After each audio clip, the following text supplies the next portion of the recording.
Well, you're very welcome to Tip GAA TV. One live game this weekend. It's Clonmel Commercials up against Upperchurch Drombane Friday evening in Golden. And I'm absolutely delighted to be joined by Andy Kinane, the management team of Upperchurch Drombane. And Andy, before we start talking football, a very sad week in Tipperary GAA circles, and you knew Dylan Quirk well as well.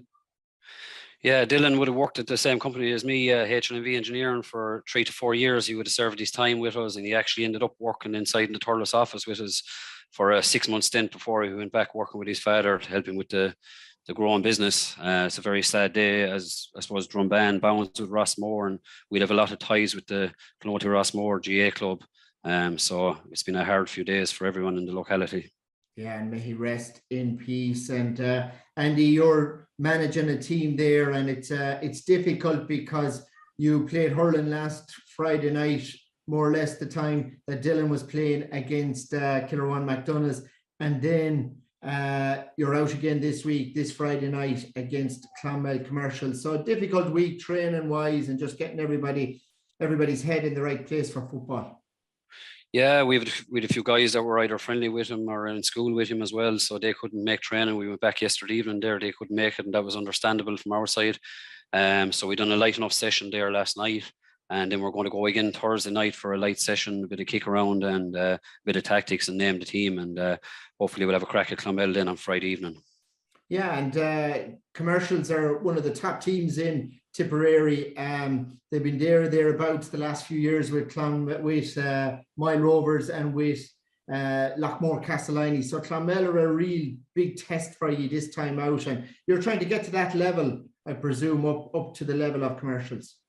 Yeah, we came up in 2015 out of intermediate, and I suppose we got a rude awakening in the first 2 to 3 years of what level you have to get to for senior football in Tipperary, especially when you go down south.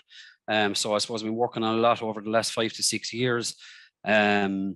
We've brought in a number of guys in the background, lads with football experience, working with our forwards, trying to get more scores on the board. I suppose we went down through the stats for the last few years when we played the likes of the Mile Rovers and the Clonmels.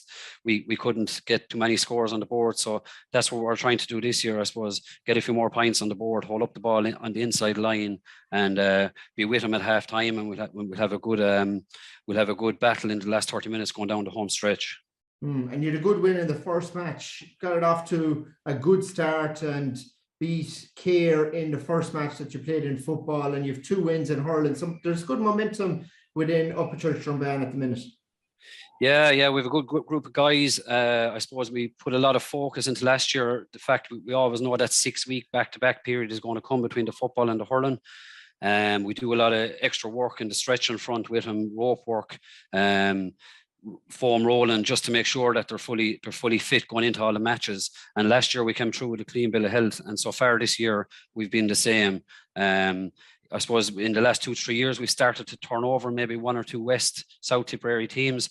We've built a bit of confidence around that, and we don't really fear them as much going into the matches. And I suppose that's the winning of those matches. We have a few good young guys, the likes of Luke Shanahan and Paul Shanahan, who's a good bit of experience with him. He's been in and out with Tipperary for a few years. That are able to take a few scores on the inside line, and I suppose that's paying dividends in the likes of those matches.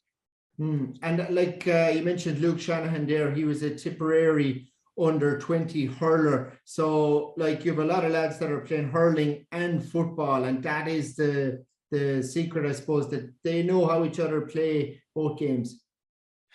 Yeah, I suppose they're gelling on both fronts, and I suppose they know how to work off each other or coming off the shoulder, or they know where they are position wise as well. I suppose they've a number of years together at that stage, and I suppose Luke and Paul, I suppose, should know each other fairly well, I suppose, being brothers, so they seem to work well inside.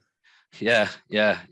So Luke obviously is the smaller of the two, so Paul does the hard work inside and breaks the ball down to him.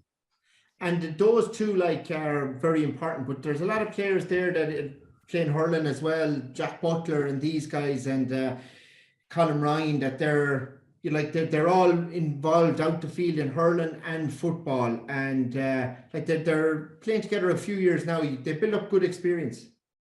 Yeah, the likes of Colin Ryan there, I suppose, would be primarily focused back along the years as hurling as the main focus in the club. But he's really bought into the football. The fact we've turned over a few of the bigger clubs. I think he was positioned at left corner back the last day, and he had a fine game. I suppose Jack Butler is a big man. He's able to carry the ball and win aerial ball, which is key for getting marks further down the field. I suppose all these guys are heading into their late 20s, early 30s now, so they're men in the club, so they're really starting to put up their hand in the last few years, I suppose, and drive the club on.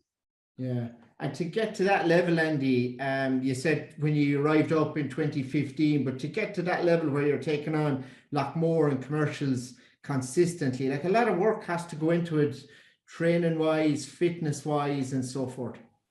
Yeah, I suppose at the start of this year on the hurling front, we would have went over in January over to Nina and into CrossFit sessions. We've done about 12 sessions on the trot there, and that gave us a boost once we hit the field come March. That really the guys really built around that. I suppose we found, not to be taking the conversation away from football, but we found last year condition wise we weren't where we should have been when we got into the stadium against Kinnane. So we really focused on it at the start of this year, and you could even see against the likes of Care the last day, the guys were coming through breaking the tackles.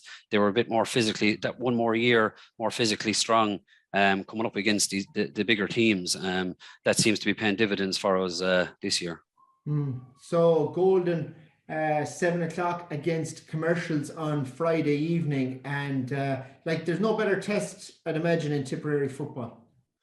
Yeah, well, I suppose like Golden is or Clonmel is to football as Sarsfield is to hurling. So every time you come up against them, you always fear that they're going to clock up a few scores against you. But we'd fancy our chances down against Golden. We've a few young guys. We'd feel like we're able to run them around the field a small bit. I know they've a lot of experienced guys with all the Kindies there, and Michael Quinlivan I don't think featured against Kinnane the last day. Sean O'Connor got 1-5 on the inside line. We feel we've guys coming off with confidence coming off the hurling and the first round of the football wing that will be capable of matching up some of those guys and maybe having a quieter game, and our forwards will be able to come into their own. So we're relishing this challenge to have a crack at the likes of Clonmel now on Friday evening. Great stuff, Andy. The best of luck.